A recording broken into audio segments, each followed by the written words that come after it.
کامیاب مومن کون؟ فرمایا جو برائی کا بدلہ بھلائی سے دے، برائی کا بدلہ بھلائی سے دے۔ اس پر بات چل رہی تھی، اس میں ایک قصہ سنایا۔ ایک شخص تھا، اس کو بزرگوں کی شان عجیب عجیب ہوتی ہے تو اس کو دیکھنا تھا، تو انہوں نے کہا کہ جاؤ فلاں جگہ پر جاؤ، 3 بزرگ ملیں گے، ان کو مکہ مارنا، اس سے جو ہو وہ بتانا۔ پہلے بزرگ کو ایک مکہ مارا، انہوں نے پلٹ کر دیکھا بھی نہیں کہ کون ہے۔ دوسروں کو مارا تو انہوں نے اس کو بھی کھڑے ہو کر ایک بار لگا دیا اور پھر بیٹھ گئے اپنے ذکر میں۔ اور تیسرے کو بزرگ کو مارا تو انہوں نے اس کے ہاتھ دبانے لگے کہ تمہیں تو کوئی چوٹ نہیں آئی۔ جی، تو ان کی الگ الگ شانیں تھی۔ آج کل ہمارے گھروں میں، خاندانوں میں، ملنے جلنے والوں میں دن رات یہ مسائل پیش آتے رہتے ہیں کہ فلاں نے میرے ساتھ یہ کر دیا اور فلانے نے یہ کر دیا،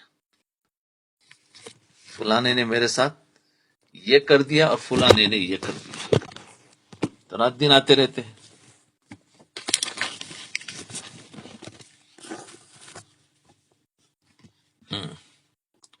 اب اس سے بدلہ لینے کی سوچ رہے ہیں، دوسروں سے شکایت کرتے پھر رہے ہیں، اس کو تانا دے رہے ہیں، دوسروں سے اس کی برائی اور غیبت کر رہے ہیں۔ حالانکہ یہ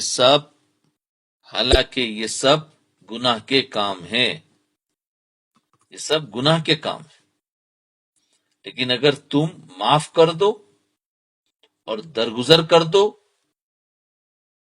معاف کر دو، درگزر کر دو، تو تم بڑی فضیلت اور ثواب کے مستحق بن جاؤ گے۔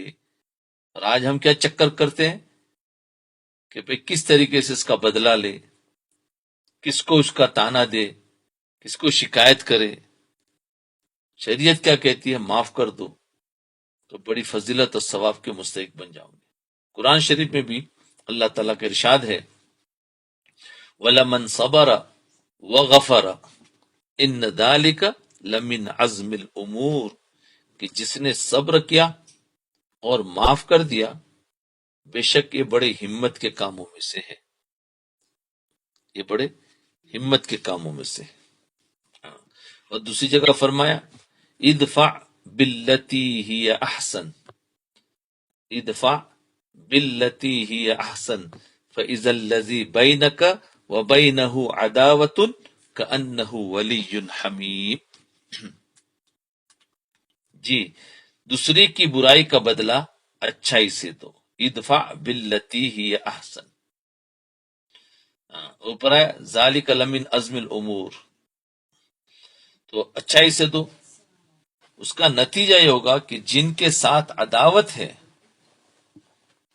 جن کے ساتھ عداوت ہے، وہ سب تمہارے گرویدہ ہو جائیں گے۔ جی، اگر تم برائی کا بدلہ اچھائی سے دو گے تو جن کے ساتھ تمہاری دشمنی ہے اس کو بھی تم نے اچھائی سے بدلہ دیا، وہ سب کے سب تمہارے دوست بن جائیں گے۔ لیکن اس کے ساتھ ساتھ یہ بھی ارشاد فرمایا قرآن نے وَمَا يُلَقَّاهَا إِلَّا الَّذِينَ صَبَرُوا وَمَا يُلَقَّاهَا إِلَّا ذُو حَظٍّ عَظِيمٍ، یعنی یہ عمل انہی لوگوں کو نصیب ہوتا ہے جن کو اللہ تعالیٰ صبر کی توفیق عطا فرماتے ہیں، اور یہ دولت، یہ نعمت بڑے نصیب والوں کو حاصل ہوتی ہے۔ کون سی دولت؟ کہ جو برائی کا بدلہ اچھائی سے دینا اور صبر اور ان کو معاف کر دینا، یہ جو نعمت ہے یہ بڑے نصیب والوں کو ہوتی ہے، یہ ہر ایک کو نہیں ملتی یہ نعمت۔ قرآن کہہ رہا ہے وَمَا يُلَقَّاهَا إِلَّا الَّذِينَ صَبَرُوا وَمَا يُلَقَّاهَا إِلَّا ذُو حَظٍّ عَظِيمٍ۔ حضرات انبیاء علیہ السلام کا طریقہ یہ ہے، حضرات انبیاء علیہ السلام کا طریقہ یہ ہے کہ وہ تانا نہیں دیتے، وہ تانا نہیں دیتے، اگر کوئی ستاوے تو شکایت نہیں کرتے، حتیٰ کہ اگر کوئی سامنے والا شخص تانا بھی دے تو جواب میں حضرات تانا نہیں دیتے. غالباً حضرت ہود علیہ السلام کی قوم کا واقعہ ہے کہ ان کی قوم نے ان سے کہا اِنَّا لَنَرَاكَ فِي سَفَاهَةٍ وَإِنَّا لَنَظُنُّكَ مِنَ الْكَاذِبِينَ کاذبین. کیا کہہ رہے؟ دیکھو نبی کو کہہ رہے، تانا دے رہے. کیا ہے؟ نبی سے کہا جا رہا ہے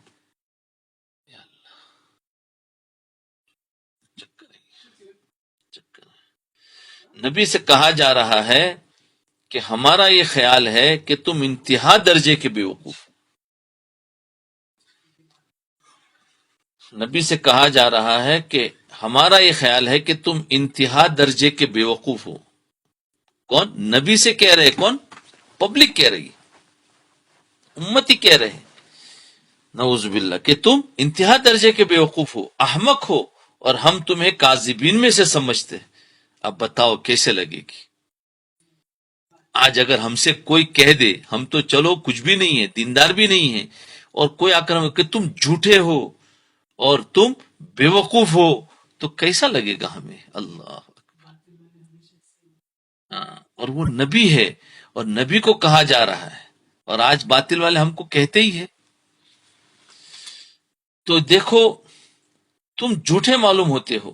تو انبیاء علیہ السلام جن پر حکمت اور صدق کا قربان ہے ان کے بارے میں الفاظ کہے جا رہے ہیں، لیکن نبی کیا جواب دیتے کہ تم جھوٹے، تمہارا باپ جھوٹے. ایسا نہیں.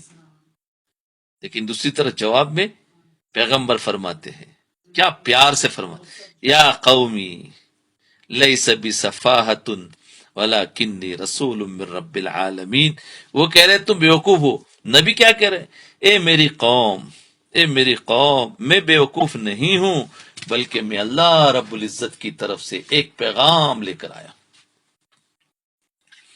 لوگ ہمیں برا بلا کہہ رہے ہیں، لوگ ہمیں برا بلا کہہ رہے ہیں، لیکن ہمیں اس کا جواب دینا چاہیے. اے بھائی ذرا میری بات تو سن لو، تم مان لو کامیاب ہو جاؤں گے. دیکھو نبی کیا کہہ رہے.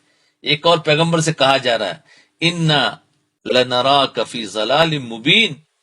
ان کی قوم کہہ رہی ہم تمہیں دیکھ رہے کہ تم تو گمراہی میں پڑے ہوئے ہو، تم تو گمراہی میں پڑے ہوئے ہو. جواب میں پیغمبر کیا فرماتے؟ یا قومی لیس بی ضلالۃ ولکنی رسول من رب العالمین. اے میری قوم، میں گمراہ میں نہیں ہوں بلکہ میں اللہ رب العالمین کی طرف سے پیغمبر بن کر آیا. اللہ اکبر. دیکھو کیسا جواب دے رہے ہیں اور ہمیں کیسے جواب دینا چاہیے. آج ہم کو بھی لوگ کہتے ہیں، غصے نہیں ہونا چاہیے. ان لوگوں کو اگر دین پر لانا ہے تو ان کی کڑوی کسیلی سنو اور اس کے بعد ان سے کہو کہ پیر پکڑتے تمہیں جو کہنا ہے کہہ دو، لیکن اللہ کی بات مان لو، کامیاب ہو جاؤں گے. جیسے دعوت و تبلیغ والے بیچارے ہر ایک کے گھر پہ جا کر یہی کہتے تھے، بھائی ہماری اللہ کی بات مان لو کامیاب ہو جاؤں گے. ان کو بھگایا جاتا تھا اور کہا جاتا ارے تم میرے گھر پہ نہیں آنا، آئندہ تمہاری ٹانگیں توڑ دوں گا. کیا کیا کہتے تھے، لیکن یہ بیچارے جاتے رہتے تھے. بولے ہمیں تم سے کوئی مطلب نہیں، تم ایک ہی بات مان لو کامیاب ہو جاؤں گے. آپ نے دیکھا کہ پیغمبر نے تانے کا جواب تانا سے نہیں دیا. رحمت للعالمین کا انداز دیکھو. نبی کریم صلی اللہ علیہ وسلم جن کو رحمت للعالمین بنا کر بھیجا گیا، ان پر پتھروں کی بارش ہو رہی ہے، گھٹنے خون سے لہو لہان ہو رہے ہیں، لیکن زبان پر یہ الفاظ جاری ہے اللہم اہدی قومی فإنہم لا يعلمون. اللہم اہدی قومی فإنہم لا يعلمون. دیکھو اے اللہ میری اس قوم کو ہدایت عطا فرما، کیونکہ یہ جاہل ہے، اس کو حقیقت کا پتہ نہیں. طائف کے اندر ہمارے نبی کو پتھر مارے گئے نا، اور پتھروں کی بارش ہوئی اور گھٹنے خون سے لہو لہان ہو رہے ہیں. کون مار رہا ہے؟ امتی مار رہا ہے، نبی کو مار رہے ہیں. اور نبی کیا دعا دے رہے ہیں؟ ان کو گالیاں نہیں دے رہے ہیں. داعی ہو تو ایسا ہو. اس کو کہتے ہیں آج ہمارے اندر یہ صفات نہیں آئی. جب تک یہ صفت نہیں آئے گی تب تک ہم دوسروں کو دین کی دعوت نہیں دے سکتے. کیونکہ دعوت دینے جاؤں گے تو سب سے پہلے تانے پڑیں گے. تانے سب سے پہلے تانے پڑیں گے، اور تانوں کو برداشت کر کے کرتے پھر بعد میں ہدایت کا دروازہ کھلے گا. پہلے تو تانے کھانے پڑیں گے. دیکھو اس سب نے ہمارے نبی کو بھی پھر تانے سن کر ان کو ہدیہ دو. یہ سننا تو بہت آسان ہے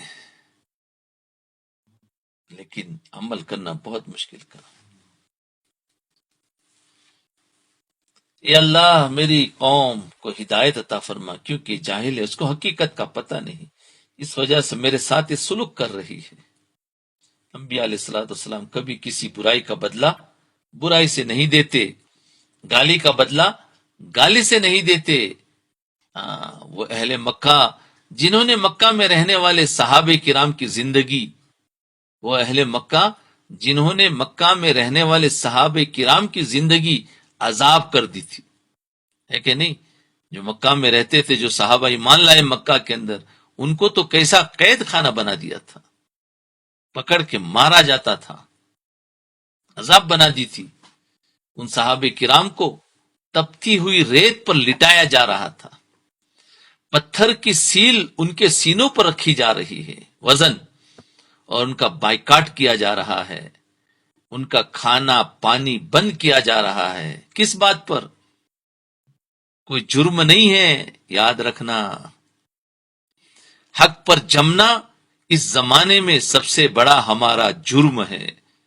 حق پر رہنا، ہاں یاد رکھو، یہ وہ زمانہ ہے کہ آج حضور کے زمانے میں بھی حق پر رہنا. تم حق پر گئے ہو، بس کبھی بھی باطل حق کو پسند ہی نہیں کرتا ہے.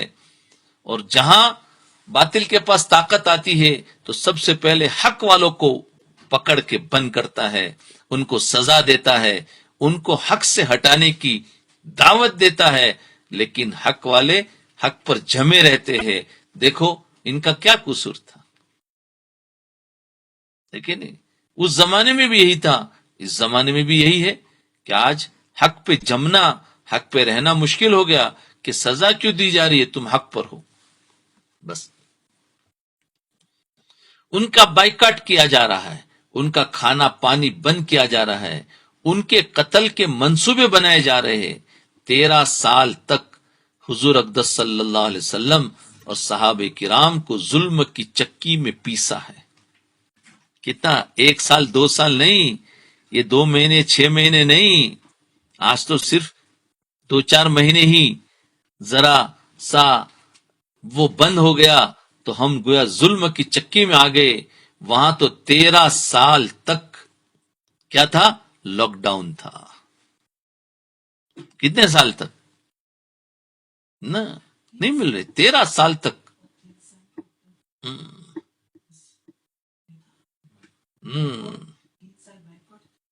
اور 3 سال تو وہ وادی شعبے ابی طالب میں بالکل ان کا لاک ڈاؤن، کہیں باہر نہیں جا سکتے، باہر والا اندر نہیں آ سکتا، کسی کو مل نہیں سکتے، کھانا سپلائی بند، کوئی اندر جا نہیں سکتا. تو دیکھو 3 سال، 3 مہینے میں کیا حال ہو گیا ان کا، 3 سال میں کیا ہوا ہوگا. اللہ اکبر. دیکھو یہ دن جو ہم تک آیا ہے، یہ دین ایسے نہیں آیا، بڑی قربانیوں سے آیا ہے. کیا ہم آرام سے بیٹھے بیٹھے اس دین کو اپنی زندگی میں داخل کر لیں گے؟ ہمیں تو زندگی میں تو ہمیں تو مل گیا ہے، لیکن اب اس کو باقی رکھنے کے لیے، آگے پہنچانے کے لیے قربانی دینا پڑے گا.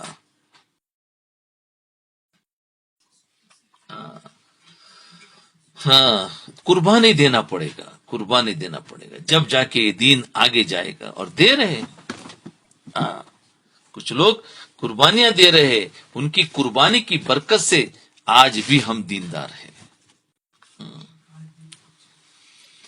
اللہ اکبر. کیا حال ہوا ہوگا ذرا سوچو. لیکن اسی شہر مکہ میں فتح مکہ کے موقع پر جب حضور اقدس صلی اللہ علیہ وسلم فاتح بن کر داخل ہوئے تو اس موقع کا نقشہ کھینچتے ہوئے حضرت انس رضی اللہ عنہ فرماتے ہیں کہ میں دیکھ رہا ہوں کہ حضور اقدس صلی اللہ علیہ وسلم اٹھنی پر سوار ہو کر فاتح بن کر مکہ مکرمہ میں اس شان سے داخل ہو رہے ہیں کہ آپ کی گردن جھکی ہوئی ہے. کس جگہ داخل ہو رہے ہیں؟ جس جگہ پر ان پر 13 سال تک ظلم ہوا تھا اس جگہ میں اب فاتحانہ داخل ہو رہے ہیں تو ان کی گردن جھکی ہوئی ہے. کوئی دوسرا فاتح ہوتا تو اس کی گردن تنی ہوئی ہوتی، لیکن حضور اقدس صلی اللہ علیہ وسلم کی گردن جھکی ہوئی ہے، آنکھوں سے آنسو جاری ہے اور زبان مبارک پر یہ آیت جاری ہے، انا فتحنا لک فتحا مبینا، انا فتحنا لک فتحا مبینا، یعنی ہم نے آپ صلی اللہ علیہ وسلم کو فتح مبین عطا فرمائی.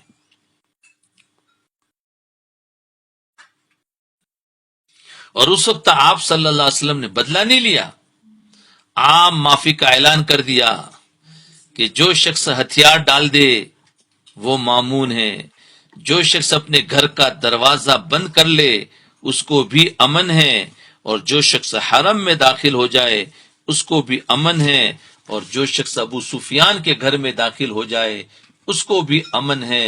پھر آپ نے تمام اہل مکہ کو جمع کر کے فرمایا لا تثریب علیکم اليوم وانتم الطلقاء، آج کے دن تم پر کوئی ملامت نہیں اور تم سب آزاد ہو. دیکھو یہ اخلاق ہے، یہ دین ہے. یہ دین کہاں گیا؟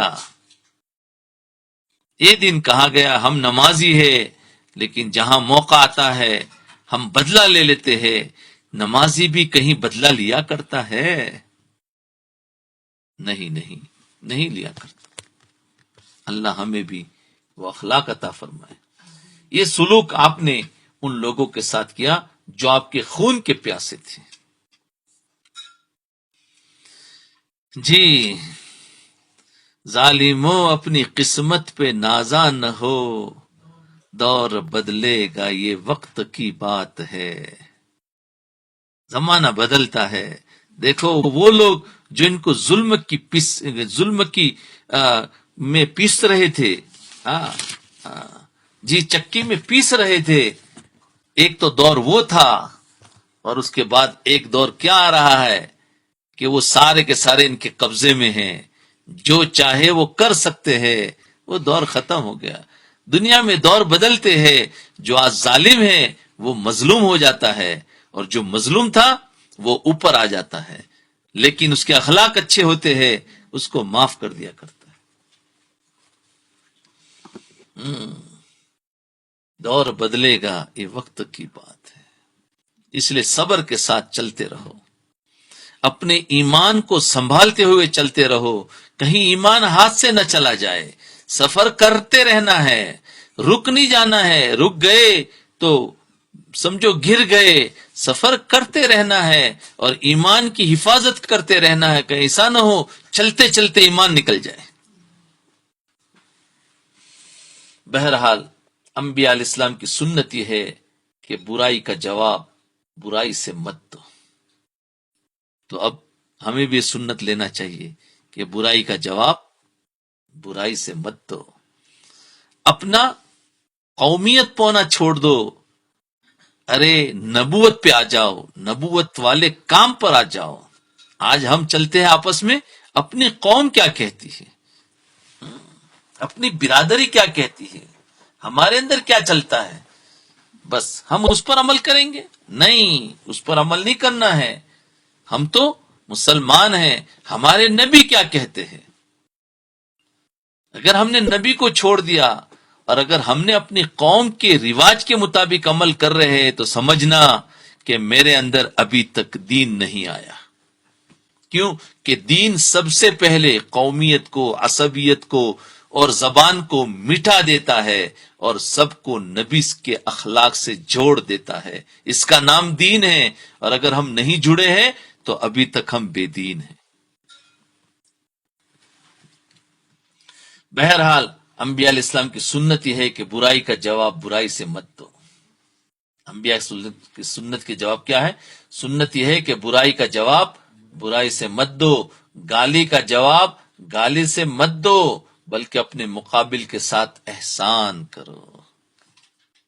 یہ دین ہے. دین کو ایسے پہچانو، ہاں صفات سے پہچانو، عملوں سے مت پہچانو. صفات مومن کی صفاتوں میں سے ایک صفت یہ ہے کہ مومن پر کوئی بھی ظلم کرے گا تو مومن اس کا بدلہ نہیں لیتا ہے، احسان کرتا ہے، معاف کرتا ہے. یہ مومن کی صفت ہے، یاد رکھنا. اور اگر کوئی بدلہ لیتا ہے تو فرمایا مومن نہیں ہے. حضور اقدس صلی اللہ علیہ وسلم کی زندگی کے جتنے طریقے ہیں وہ سب سنت ہے. ہم نے صرف چند ظاہری چیزوں کا نام سنت رکھ لیا ہے. مثلا داڑھی رکھ لینا سنت ہے، خاص طریقے کا ایک لباس پہن لیا، کہا یہ سنت ہے. جتنی سنتوں پر بھی عمل کی توفیق ہو جائے وہ اللہ تعالیٰ کی نعمت ہے، لیکن سنت صرف ان کے اندر منحصر نہیں. ہاں کیا کہیں گے؟ امامہ پہن لیا، بولے کیوں؟ سنت ہے. ارے بابا، امامت پہننا تو سنت یاد رکھا. کسی نے تجھے ستایا، اس کو معاف کرنا سنت یاد نہیں رکھا. بزرگ بننا یاد رکھا ہے، انسان بننا یاد نہیں رکھا. جی ہم انسان نہیں ہیں، ہم انسانیت میں سے نکل کر جانور بن گئے. یاد رکھنا. آئے گا کبھی جانور کیا ہے، جانوروں میں بھی سی بلکہ جانور سے بھی بدتر ہو گئے ہیں. تو ہمیں انسان بننا ہے. ریوس آؤ. جتنا ہم دین کو چھوڑ کر دور جائیں گے اتنا ہی وہ جانور سے زیادہ دور ہوتا جا رہا ہے، انسان سے دور ہوتا جا رہا ہے. یعنی جانور بنے، پھر جانور سے بھی دور، جانور سے بھی برا ہو جاتا ہے. تو یاد رکھے کہ خاص طریقہ سنت کا تو یاد رکھتے ہیں، لیکن جہاں ہر جگہ پر سنت کو یاد رکھنا چاہیے. حضور اقدس صلی اللہ علیہ وسلم کی سنت ہے کہ برائی کا جواب برائی سے نہ دو، گالی کا جواب گالی سے نہ دو. اگر اس سنت پر عمل ہو جائے تو ایسے شخص کے بارے میں قرآن شریف کا ارشاد ہے وَلَمَنْ صَبَرَ وَغَفَرَ إِنَّ ذَلِكَ لَمِنْ عَزْمِ الْأُمُورِ، کہ جس شخص نے صبر کیا اور معاف کر دیا تو البتہ یہ بڑے ہمت کے کاموں میں سے. دیکھو صبر کرنا یہ بھی ہمت کا کام ہے، پھر صبر کے بعد اس کو معاف بھی کرو، یہ ڈبل ہمت کا کام ہو گیا. اور اس کو قرآن کہہ رہا ہے. یہ کتنا بھاری چیز ہوگی، تو قرآن ہی اس کو کہہ رہا ہے، تو ہی کہہ رہا ہے کہ اتنی بھاری چیز ہے. ذالک لمن عزم الامور، یہ ہمت کے کاموں میں سے ہے. صبر بھی، پھر صبر کے بعد اوپر سے معاف کرو. ورنہ بعض مدد کیا کہتے ہیں، نہیں نہیں معاف تو نہیں کرتا، بس صبر کرتا ہوں. کہتے ہیں نا بعض مرتبہ ذرا غصہ زیادہ ہوتا ہے تو بھی تھوڑا سا ایسا کہتے ہیں. فرمایا نہیں، صبر اور معاف یہ بڑی ہمت کی بات ہے. کہ آدمی کو غصہ آ رہا ہے، اندر سے خون کھول رہا ہے، اس وقت آدمی ضبط کر کے حدود پر قائم رہے اور سامنے والے کو معاف کر دے اور راستہ بدل دے. بہت ہمت کی بات ہے. قرآن کریم کا ارشاد ہے وَإِذَا مَرُّوا بِاللَّغْوِ مَرُّوا كِرَامًا، یعنی جو لغو باتوں سے کنارہ کش رہنے والے ہیں. وَإِذَا مَرُّوا بِاللَّغْوِ مَرُّوا كِرَامًا، بیکار باتوں سے کنارہ کش. کیونکہ ہماری جو آیت چل رہی تھی نا وَالَّذِينَ عَنِ اللَّغْوِ هُمْ مُعْرِضُونَ، جو بیکار باتوں سے اعراض کرتے ہیں. تو یہ ساری بیکار باتیں ہیں، بدلہ لینے کے چکر میں مت جاؤ. اگرچہ اجازت ہے لیکن کیا فرمایا، شریعت کیا کہہ رہی ہے؟ شریعت کہہ رہی ہے وَلَمَنْ صَبَرَ وَغَفَرَ إِنَّ ذَلِكَ لَمِنْ عَزْمِ الْأُمُورِ اِدْفَعْ بِالَّتِي هِيَ أَحْسَنُ فَإِذَا الَّذِي بَيْنَكَ وَبَيْنَهُ عَدَاوَةٌ كَأَنَّهُ وَلِيٌّ حَمِيمٌ. کہ ایسے معاف کرو گے تو کیا ہوتا ہے؟ اسلام پھیلتا ہے. یاد رکھو، ایسے معاف کرنے سے اسلام پھیلتا ہے. کیسے اسلام پھیلے گا؟ کہ فرمایا جو تمہارا دوست دشمن ہے وہ دوست بن جائے گا. تو دین نہیں پھیلا.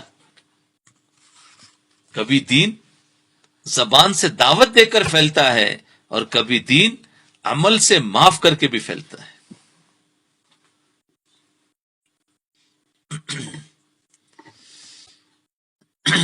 اس سنت پر عمل کرنے سے دنیا جنت بن جائے گی.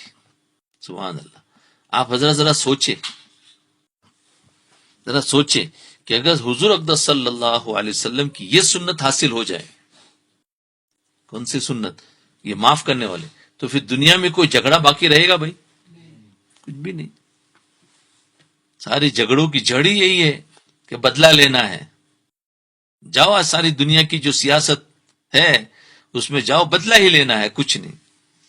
کون ہمارے مقابلے میں آئے گا، پہلے اس کو کمزور کرو. یہی ہے. یہاں تک کہ کمپنیاں جو ہوتی ہے اس میں بھی کون ہمارے مقابلے میں، اس کو توڑو. دنیا میں کوئی جھگڑا باقی رہے گا؟ کچھ نہیں. سارے جھگڑے، سارے فسادات، ساری عداوتیں اور ساری دشمنیاں اس وجہ سے ہے کہ آج اس سنت پر عمل نہیں ہے. یہ سنت چھوٹ گئی. اگر اللہ تعالیٰ اپنے فضل سے اس سنت پر عمل کی توفیق عطا فرما دے تو یہ دنیا جو آج جھگڑوں کی وجہ سے جہنم بنی ہوئی ہے، جھگڑوں کی وجہ سے جہنم بنی ہوئی ہے، جس میں عداوتوں کی آگ سلگ رہی ہے، نبی کریم صلی اللہ علیہ وسلم کی سنت پر عمل کرنے کے نتیجے میں جنت بن جائے گی، گل و گلزار بن جائے گی. اللہ. یہ ہے بیکار باتوں سے پرہیز کرو. بیکار باتوں کا مطلب کیا ہے؟ جس باتوں میں کوئی دین کا فائدہ نہیں وہ بھی بیکار، اور کسی نے تکلیف دیا تو اس کو جواب دینا وہ بھی بیکار ہے. بلکہ جس نے ہم کو ستایا ہے اگر اس کو ہدایت پر لانا ہے تو تم برداشت کر کے اس کو معاف کرو تو ہدایت پر آئے گا. نبی علیہ الصلوۃ والسلام نے 13 سال تک مکہ میں دعوت دی ہے، لیکن جتنا ان کو ستایا گیا اتنا ان کو معاف کر دیا گیا. تو ایک دن وہ آیا کہ وہ سارے ستانے والے اسلام میں داخل ہو گئے. جن کی قسمت میں ایمان نہیں تھا ان کو تو صاف کر دیا گیا غزوہ بدر کے اندر. اور جو کچھ کے اندر جن کے اندر ایمان قسمت میں ایمان تھا وہ کچھ سالوں میں سب کے سب ایمان لے آئے. یہ کس پر آئے کہ تم جس کو دعوت دے رہے تھے کہ یہ دین پر آ جائے تو اس کو دین پر لانے کا ایک طریقہ تو زبان سے بولنا، اور ایک طریقہ وہ جو تمہیں تکلیف پہنچا رہا ہے اس کو تم معاف کر دو. تو یوں سمجھ لو کہ جس نے تمہیں تکلیف پہنچائی سمجھ لو کہ اس کی ہدایت کا دروازہ کھل گیا. اس کی ہدایت کا دروازہ کھل گیا. کیوں کہ جب بھی دین والوں کو، دائی کو کوئی تکلیف پہنچاتا ہے، اللہ والوں کو تکلیف پہنچاتے ہیں، وہ فوراً اس کے لیے ہدایت کی دعا کرتے ہیں. اور جب تکلیف پہنچانے کے بعد ان کا دل جو ہے ٹوٹ جاتا ہے، چور چور ہو جاتا ہے، اور ٹوٹے ہوئے دل کی اللہ جلدی قبول کرتے ہیں. ٹوٹے ہوئے دل کی اللہ جلدی قبول کرتے ہیں. اس وقت فوراً اللہ سے مانگتے اللہ تو اس کو معاف کرتے، اور اس کو اس کے بدلے میں ہدایت دے دے، ایمان دے دے، جنت دے دے، اس کی پریشانیوں کو دور فرما دے تو اس کی ساری پریشانیاں دور ہو جائے. اس کا مطلب سارے اللہ والوں کو ستانے کا نہیں. ہاں، جو جانتا ہے اور پھر ستائے گا تو وہ تو محروم ہو سکتا ہے. ہر ستانے والا ہدایت پر نہیں آتا ہے، وہ بعض ہدایت پر آتے ہیں. آپ سوچیں گے چلو پھر تو اچھا مل گیا، ہمیں تو ستاتے رہیں گے تاکہ ہماری ہدایت. آج کل ہمارے دماغ سب الٹے ہیں. جیسے پہلے بات آئے گئی نا کہ سب کے دماغ الٹے ہیں. وہ یہ نہیں سوچا کہ نہیں ستانا، بولے اچھا ستانے سے بھی ہدایت ملتی ہے تو چلو پھر تو ہم صحیح راستے پر ہیں. ارے توبہ استغفار کر لینا. اللہ اللہ. تو ذرا سوچے کہ کوئی جھگڑا تو عداوت کی آگ سلگ رہی ہے، نبی کریم صلی اللہ علیہ وسلم کی سنت پر عمل کرنے سے نتیجے میں جنت بن جائے گی. جب تکلیف پہنچے تو یہ سوچ لو، جب تکلیف پہنچے تو یہ سوچ لو جب بھی آپ کو کسی سے تکلیف پہنچے تو سوچو کہ میں بدلہ لینے کے کس چکر میں پڑوں. جیسے پہلے والے کو مکہ مارا تھا نا، تو اس نے کیا کیا تھا؟ پلٹ کے بھی نہیں دیکھا. بولے کیا ضرورت ہے اس کے چکر میں پڑنا. ہم کو کوئی گالیاں دے تو پلٹ کے مت دیکھو کون ہے، کس نے کہا ہے. ارے چھوڑو، بولے اپنے کام میں لگے رہو، چکر میں پڑو نہیں. ہٹاؤ اس کو اور اللہ اللہ کرو اور اس کو معاف کر دو. اصل میں ہوتا یہ ہے کہ ایک شخص نے آپ کے ساتھ زیادتی کر لی، آپ نے اس سے زیادتی کر لی، یہ ہو جاتا ہے. اب دوسرا شخص اس زیادتی کا بدلہ لے گا اور پھر آپ اس سے بدلہ لیں گے. اس طرح عداوتوں کا ایک سلسلہ شروع ہو جائے گا جس کی کوئی انتہا نہیں. لیکن بالآخر تمہیں کسی مرحلے پر ہار ماننی پڑے گی اور اس جھگڑے کو ختم کرنا ہوگا. لہذا تم پہلے دن ہی معاف کر کے جھگڑا ختم کر دو. اگر تم نے بدلہ لیا تو ظاہر بات ہے پھر وہ بھی بدلہ لے گا، کیونکہ تم نے جو بدلہ لیا ہے وہ زیادہ لیا ہے، تو اب وہ بدلہ لے گا، پھر ہم بدلہ لیں گے. تو کیا ہوا؟ چل پڑا. ابھی تو دو جن تھے نا، ایک سامنے اور ایک یہ تھا. پھر اس کے ساتھ ایک گروپ بنے گا، اس کے ساتھ ایک گروپ بنے گا. پھر گروپ بنتے بنتے دو گاؤں بن جائیں گے، دو خاندان بن جائیں گے، اور اب جھگڑا شروع ہو گیا. لیکن آخر میں بھی کہیں نہ کہیں جا کر تو جھکنا پڑے گا، ظاہر بات ہے. تو اس سے پہلے ہی دن جھک جاؤ، ختم ہوگی بات. زمانے جاہلیت میں ایک طویل جنگ ہوئی ہے جس کو جنگ بسوس کہلاتی ہے. اس جنگ کی ابتدا اس طرح ہوئی کہ ایک شخص کی مرغی کا بچہ تھا. اس جنگ کی ابتدا کیسے ہوئی کہ ایک شخص کی مرغی، پوری نہیں، مرغی کا بچہ تھا، وہ کسی دوسرے شخص کے کھیت میں چلا گیا. مرغی کا بچہ اور کسی کے کھیت میں چلا گیا اور وہاں جا کر اس نے پودے خراب کر دیے. یعنی کچھ نہ کچھ، مرغی ہے اس کا تو کچھ نہ کچھ کھانا ہوتا ہے. تو اس نے وہاں پر ابھی چھوٹے سے بچے نے کیا کھایا ہوگا بتاؤ ذرا؟ کچھ بھی نہیں. لیکن اس نے پودے خراب کر دیے. بس اس پر لڑائی شروع ہو گئی.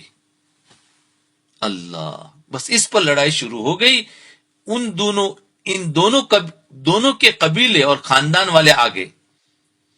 پہلے لاٹھیاں نکلی، پھر تلواریں نکل آئی، پھر یہ لڑائیاں 40 سال تک جاری رہی. 40 سال تک لڑائی، اور اس کا ابتدا ایک مرغی کا بچہ. تب اندازہ لگاؤ کتنی جاہل قوم ہوگی. آج بھی ہمارے جھگڑے جو بڑے بڑے جو کیس جا کے دیکھو تو اس کی ابتدا دیکھو تو ایسا ہی ہوتا ہے. ابتدا دیکھو، آج جاؤ جتنے بڑے بڑے کیسز ہیں، جتنے جیل میں ہیں، ان کو جا کے پوچھو مسئلہ کیا تھا. مسئلہ ایک معمولی تھا، لیکن جو چل پڑے تو بہت بڑا مسئلہ ہو جاتا ہے. فرمایا 40 سال تک جاری رہی. جب باپ کا انتقال ہوتا تو اپنے بیٹے کو وصیت کر جاتا کہ بیٹا اور سب کام کر لینا، لیکن میرے قاتلوں کو معاف نہیں کرنا. صرف ایک مرغی کے بچے کی وجہ سے 40 سال تک لڑائی چلتی رہی. اگر پہلے دن ہی قرآن کریم کی آیت والذین هم عن اللغو معرضون پر عمل کر لیتے تو لڑائی اسی دن ختم ہو جائے. بیکار بات ہے. اللہ تعالیٰ اپنے فضل و کرم سے یہ بات ہمارے دلوں میں اتار دے اور ہمیں اس پر عمل کرنے کی ہمت اور حوصلہ عطا فرمائے. جی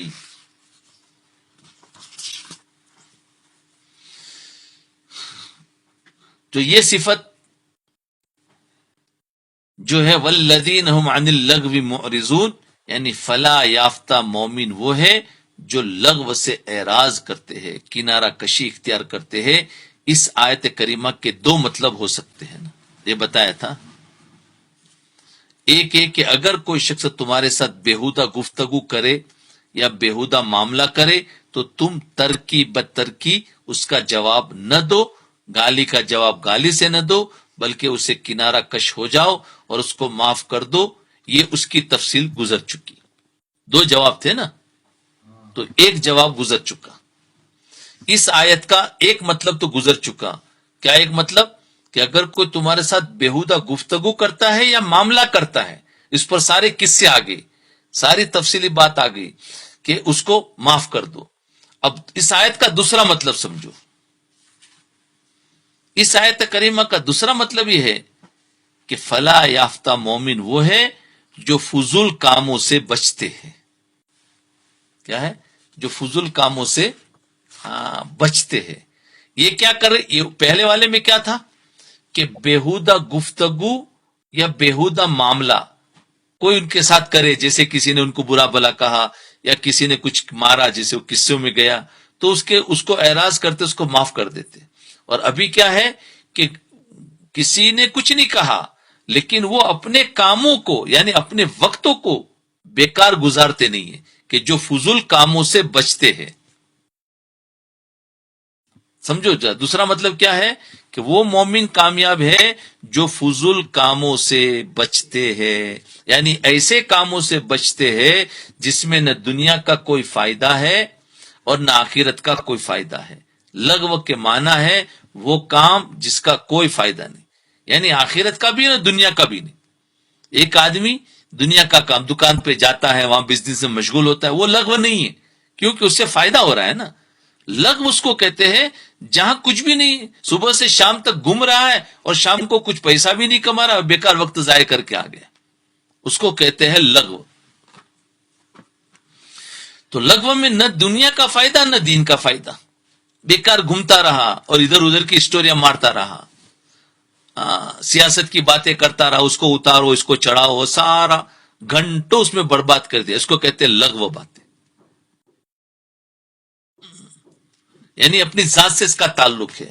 اوپر والا مطلب جو تھا جس کا تعلق دوسروں کی ذات سے تھا کہ دوسرا اس کو ستائے تو تم جواب دینے کے چکر میں مت پڑو. اور یہاں کیا ہے کہ تمہارے اللہ تعالیٰ نے جو 24 گھنٹے دیے ہیں اس کو بیکار کاموں میں خرچ مت کرو، وہ کامیاب ہے. سمجھ میں آئی بات ابھی؟ بلکہ فضول کام، اگر کوئی کام ایسا ہے جس کا فائدہ آخرت میں ہے تو یہ بہت اچھی بات ہے، سبحان اللہ. اور اگر کوئی کام ایسا ہے جس کا فائدہ دنیا میں ہے تو وہ بھی ٹھیک ہے، وہ بیکار نہیں ہے. لیکن ایسا کام جس کا فائدہ نہ دنیا میں ہو نہ آخرت میں ہو، ایسا کام کو لغو اور فضول کہتے ہیں. اس آیت کریمہ نے یہ بتا دیا کہ مومن کو چاہیے کہ وہ جو بھی کام کرنے جا رہا ہے، وہ جو بھی کام کرنے جا رہا ہے اس کے بارے میں پہلے سے یہ سوچے کہ اس کا کوئی فائدہ دنیا یا آخرت میں ہوگا یا نہیں. دیکھو کیا مطلب، یعنی جب بھی تم کوئی کام کرو تو پہلے یہ سوچو کہ اس کا بدلہ دنیا اور آخرت میں کچھ ہے کہ نہیں. اگر کوئی فائدہ ہے تو بے شک وہ کام کر لے، یعنی نیت کر کے کام کرو. لیکن اگر کوئی فائدہ نہیں ہے تو بلا وجہ اپنے اوقات کو اس لغو اور فضول کام میں برباد نہ کرے. جی بعض مرتبہ انسان خالی باتیں کرتا ہے، باتیں کرو لیکن باتوں میں تمہارا کیا فائدہ، کس نیت سے. بعض مرتبہ انسان باتیں کرتا ہے، باتوں کچھ بھی وہ نہیں ہے، کچھ دین کی باتیں بھی نہیں ہے اور کوئی غیبت بھی نہیں ہے، ویسے ادھر ادھر کی باتیں کرو. لیکن نیت کیا؟ نیت یہ ہے کہ تھوڑا میرا دماغ فریش ہو جائے، ادھر ادھر کی باتیں کروں، تو پھر یہ لغو نہیں ہے. صحت کے لیے کیا، یہ لغو نہیں ہے. لیکن کچھ بھی نہیں ہے، بس ویسے ہی اس کی عادت ہے، تو یہ لغو ہے، بیکار ہے. یہ مومن کامیاب نہیں ہوتا. تو اگر کوئی فائدہ ہے تو بے شک وہ کام کر، لیکن اگر کوئی فائدہ نہیں تو بلا وجہ اپنے اوقات کو اس لغو اور فضول کام میں برباد نہ کرے، کیونکہ زندگی بڑی قیمتی ہے. زندگی وقت جو ہے نا قیمتی ہے. وجہ اس کی یہ ہے کہ اللہ تبارک تعالیٰ نے ہمیں اور آپ کو جو زندگی عطا فرمائی ہے اس کا ایک ایک لمحہ بڑا قیمتی ہے. بتاؤ جو منٹ گزر گیا زندگی میں دوبارہ مل سکتا ہے کسی کو؟ بولو مجھے بتاؤ کہ کوئی ہے کہ جو کہے کہ مجھے مل سکتا ہے؟ ہرگز نہیں. یہ تو سبھی مانتے ہیں، پوری دنیا کے جو خدا کو ماننے والے اور خدا کو نہ ماننے والے بھی مانتے ہیں کہ جو منٹ گزر گیا وہ دوبارہ آنے والا نہیں ہے. اگر وہ منٹ تمہارا صحیح کام میں گزر گیا تو وہ نیکی بنے گا، اور بیکار کاموں میں گزرا تو وہ دنیا بنے گا، گناہ بنے گا. تو وہ ہے، تو ہمارا ایک ایک سیکنڈ جو ہے اس کا حساب دینا ہے کہ کیسے گزر رہا ہے، ذرا اس کا حساب کرو. تو ایک ایک لمحہ بڑا قیمتی ہے، اور ایک ایک لمحہ اللہ تعالیٰ کی امانت ہے. یاد رکھنا، یہ لمحہ امانت ہے. یہ لمحات ہمیں اللہ تعالیٰ نے اس لیے دیے ہیں تاکہ ہم ان لمحات کو دنیا یا آخرت کے کسی مفید کام میں صرف کریں. اور اچھا، دوسری بات یہ ہے کہ جو لمحات گزر گئے اس کی تم قضا بھی نہیں کر سکتے. دیکھو، نماز گزر گئی تو نماز کی تو قضا کر سکتے ہو، روزے کی قضا تو کر سکتے ہو. جو سیکنڈ غفلت میں گزر گئے ان کی قضا کبھی نہیں کر سکتے. کر کے دکھا دو. کیوں؟ اس لیے نہیں کر سکتے کہ جو سیکنڈ تمہارا گزر گیا غفلت میں، تو دوسرا جو تمہیں سیکنڈ ملے گا اس سیکنڈ پر اللہ کا دوسرا حکم ہے. تم اس کو قضا کرنے جاؤ گے تو وہ ٹوٹے گا. ذرا سمجھے، کیونکہ جب بھی تم اس کو کرنے جاؤ گے تو پھر یہ جائے. نماز کی قضا کیوں کر سکتے ہیں کہ نماز ہر وقت فرض نہیں تھی نا، نماز تو مخصوص ٹائم میں تھی. تو اس کے بعد دوسرے وقتوں میں تم نماز کی قضا کر سکتے ہو.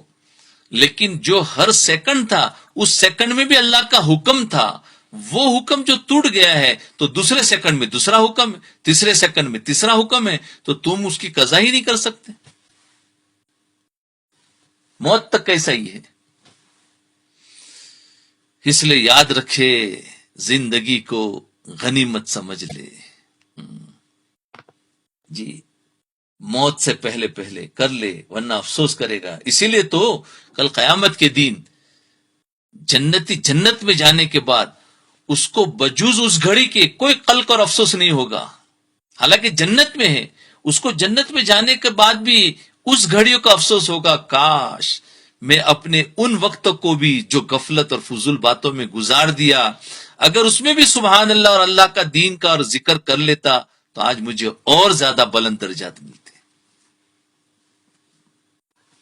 جی، اس لیے اس کو اس کا افسوس ہوگا ان گھڑیوں کا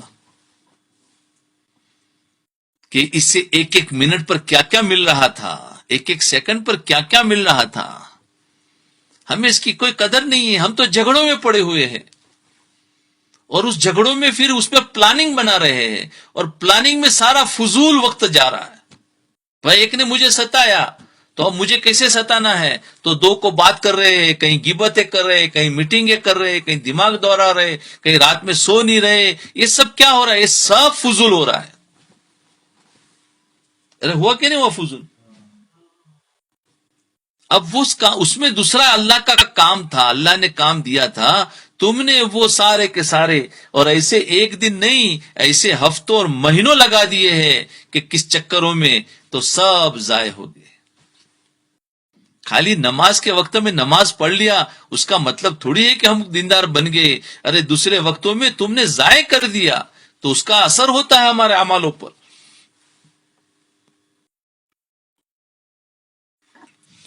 اللہ، اس لیے زندگی، یہ لمحات ہمیں اللہ تعالیٰ نے اس لیے دیے ہیں تاکہ ہم ان لمحات کو دنیا اور آخرت کے کسی مفید کام میں صرف کرے. اگر ہم ان لمحات کو فضول اور بے فائدہ کاموں میں صرف کر رہے ہیں تو اللہ تعالیٰ کی دی ہوئی زندگی کی ناقدری اور ناشکری ہے. ناقدری اور ناشکری ہے. جی، اس لیے فرمایا کہ اپنے آپ کو بے فائدہ کاموں میں مت لگاؤ اور اس میں اپنا وقت ضائع مت کرو. لیکن کیا کرے، نفس اتنا موٹا ہو گیا ہے کہ مانتا ہی نہیں. بہت وقت ضائع ہو رہا ہے. بس یہیں پر رکھتے ہیں، دوسرا کل کریں گے انشاءاللہ.